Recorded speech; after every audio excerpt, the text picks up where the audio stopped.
And welcome to the Part-Time Nerd Podcast with me, your host, Alan. And joining me today is Mr. Deckhand Dave. How are you doing? Pretty good. How are you doing? You know what? I'm doing pretty good. A lot better than this episode was. I'm just going to go ahead and start off with that. Jesus, I hope this was nobody's favorite episode because I don't want to hurt anybody's feelings. God almighty. So here we are, Star Trek Season 1, Episode 2, Charlie X. It just wasn't a good episode. I don't know. Here's a question for you. Why is it directed by someone different every week? This is directed by Lawrence Dobkin. First one was Mark Daniels. Next one coming up is James Go. We have a ton of directors that are just gonna knock this stuff out, and the writing too. That's all done by different writers. Yeah. Well, I mean, you've got a whole room of writers, so there's probably one person who's in charge of that episode or something like that. I don't know how it works, man. I don't know either. September 15th, 1966. Jesus. Can I give the brief description? Yeah, let's do it. The Enterprise picks up Charlie Evans, an unstable 17-year-old boy who spent 14 years alone on a deserted planet and lacks the training and restraint to handle his superhuman mental powers. Wisely, that is.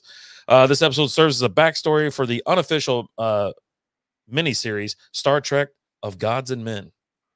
Oh, okay. All right. So it's a good thing we watched this then, right? So that right out of the gate, Charlie sucks. You can tell Charlie sucks immediately. Well, right out of the gate, I love Captain Kirk's shirt. It's so cash. It's the first thing I wrote. He's got that V-neck going on there, and I was just like, this is awesome. Yeah, this kid's he's just awkward, and you can tell something's going on with the crew that drops him off. It's just all very weird, and he does this weird thing when he uses his powers.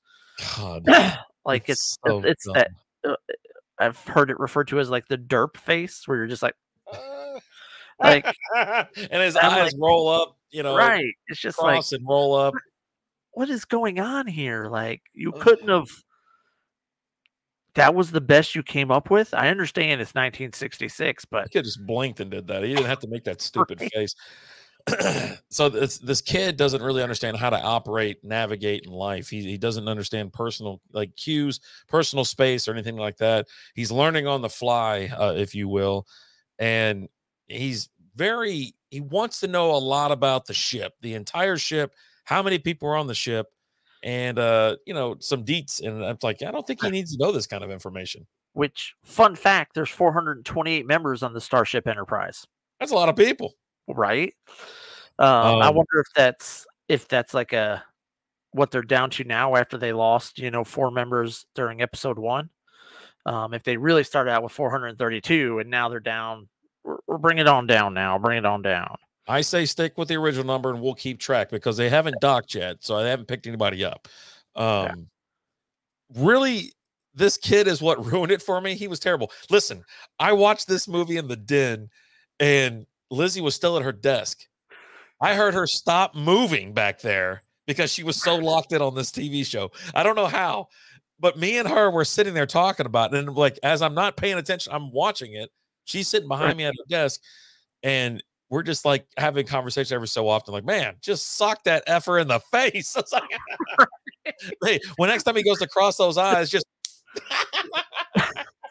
But we see Janice return. That was I didn't catch her name during the first episode, the lovely blonde lady, and of course that catches Charlie's eyes. He's like, "Whoa, is that a girl?"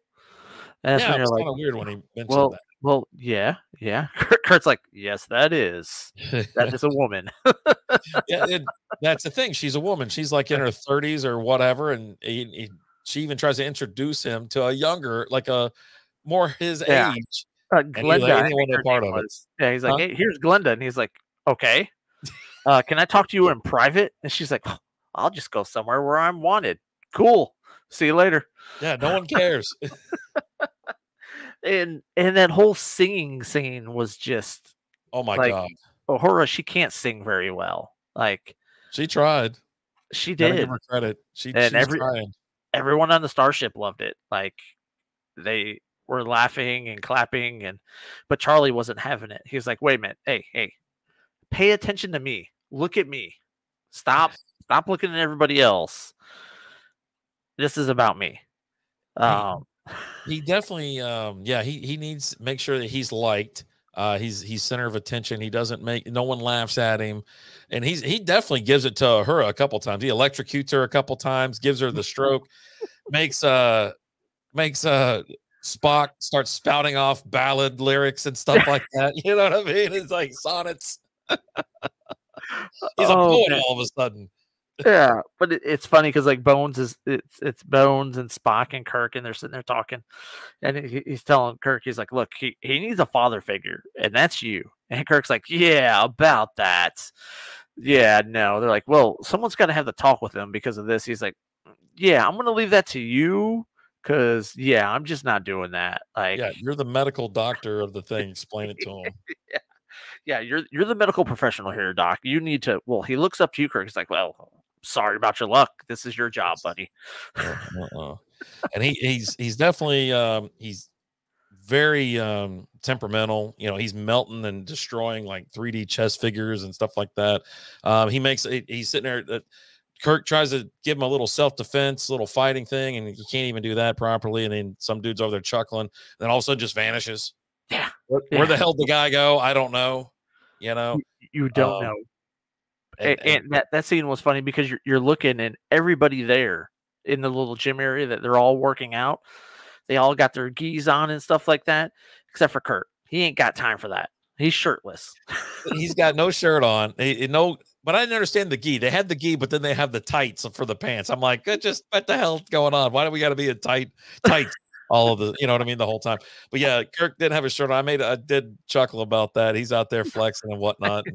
Like, why can't he wear a shirt? Like, but Something else, the lighting in that place, like every time they zoom in on somebody, it's like the like the Adams, like Morticia Adams. It's just light right here across their face.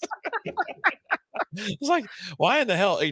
I tell you what, what'd you say her name was? Trudy, not Trudy, Janice? Janice. Yeah. Janice and what's his the freaking name? Charlie. Charlie comes slipping into her personal quarters, and she's in like, non ready to work gear. I was like, She's not in her uniform, we'll say. what's up, Janice? Yeah, and she's like, "You just can't walk in here." "Why? I wanted to be in here." She's like, Dude. That's not how this works. You need to leave now." He's like, "But I got you a flower. It's your favorite color, right?" Yeah. "Look, you gotta They need leave." to have a was it workplace, one of those talks with them. I don't know how things work back in 1966 in a galaxy far, far away, but over here, pal. That doesn't float. That does not float. And then he runs back into the homegirl again. Was it Gilda? I think her name was, and turns her into a lizard. Like, what the heck? Just because he's a little pissed off. Yeah. Now he did another thing. Kirk was asked to talk to him about. He witnessed two guys working on an equipment, and then as they were walking, all right, man, drinks are on you, or you take care of the equipment. And he gave him a little pat on the rear. You know what I mean? Yeah. Little there you go, bud. Well, he did that to Janice, which was odd. I was like, man, he just slapped her right on the ass. Which for the time I thought it would have been okay. Like, but she was quick to point out, "Hey, you can't do that." "Well, Mhm. why not?" "Well, you need to ask the guys about that. They'll tell you. Captain Kirk and the guys, they'll tell you why you can't do that. You just don't do it, all right?" Everybody likes to pass the buck. Like, "You do this." "Nah, I ain't doing that." There's a lot Don't of do it. that. There's a lot of that. And but yeah, she didn't seem, but at first they were like staring into each other's eyes and stuff like that. And then he swatted at her. I think that's what Kirk called it, a swat. Yeah. And it's like Him Jesus Christ. him trying to explain why he can't do that. "Well, see, there's certain things you can do with a guy and it's okay, but there's certain things you can't do with a girl." And it was just awkward. Like, The whole but it show was was awkward. oh, it was. And you've got the whole at one point in time, like he's kind of respecting Kurt's wishes as they're getting in like stare downs, and he's like, "You can't do that." "Well, I want to." "Don't do that. Leave." "Oh, okay." "No." "Yes." "Okay, I'm gonna go. But if they hurt me, they're not gonna hurt you. Go." They hurt me. I'm like, why didn't someone just knock his ass out? You know what I mean? Right. They handled him with kid gloves way too much. He should have Yeah. been absolutely zonked out. They were gonna sedate him. They didn't get around to that either. And he starts taking over the ship, mentally. So then Yeah. they run up the bandwidth. They just start flipping on all the toasters and stuff, just to make sure that screws with him. Kurt's like, he hasn't made anybody disappear in a while, has he? No, he hasn't. He might be maxed out. Let's push this to the limit. I got a theory here. Let's give this a try. They just start flipping on switches. What are you doing? We're taking control, mother. This is our ship now. Look at me. I'm the captain now. And then you had, I've got my total right. I'm like, okay, Janice is gone, which I was like, man, that sucks. I was like, oh, God damn it. And then Glenda goes away, and I'm like, oh, that kind of sucks too. I mean, but still, I was like, okay, we got a blue shirt there. And then you had Red Gee guy disappear, and I'm like, okay, but then the planet that he was on, there were some aliens there that helped him out, that gave him the power so he could survive. And they come and they're like, yeah, he got away from us. Sorry, we're going to go ahead and take him back now.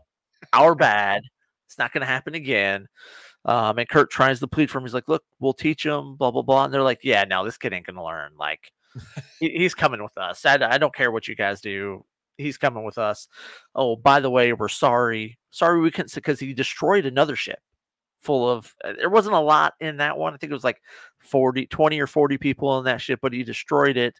And then they told him, like, we couldn't get to them. Sorry, but we brought all your people back. We put everything back the way it was. So no body count in this episode, where I thought we were going to have 3.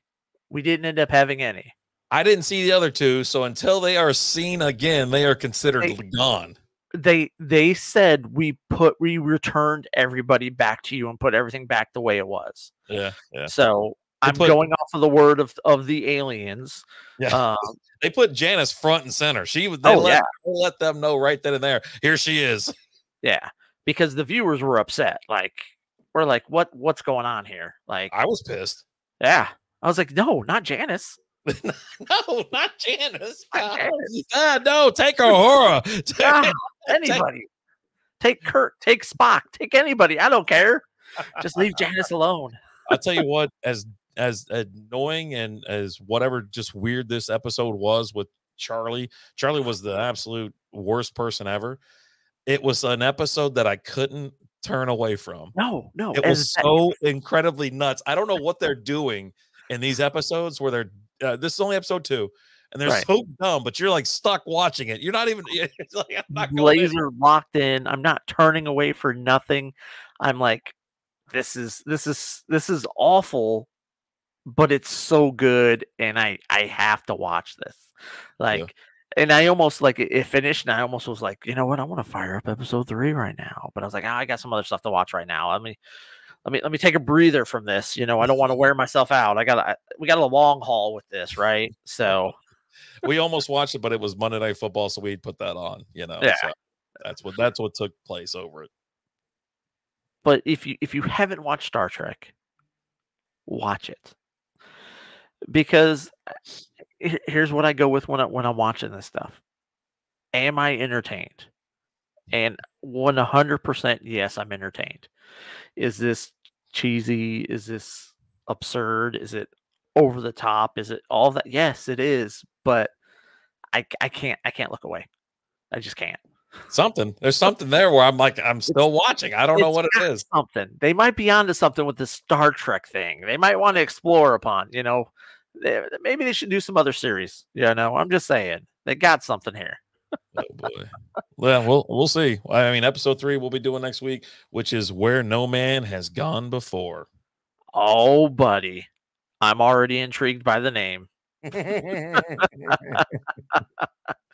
Oh, man. You got anything else on this episode? Nah, I'm glad Charlie's gone.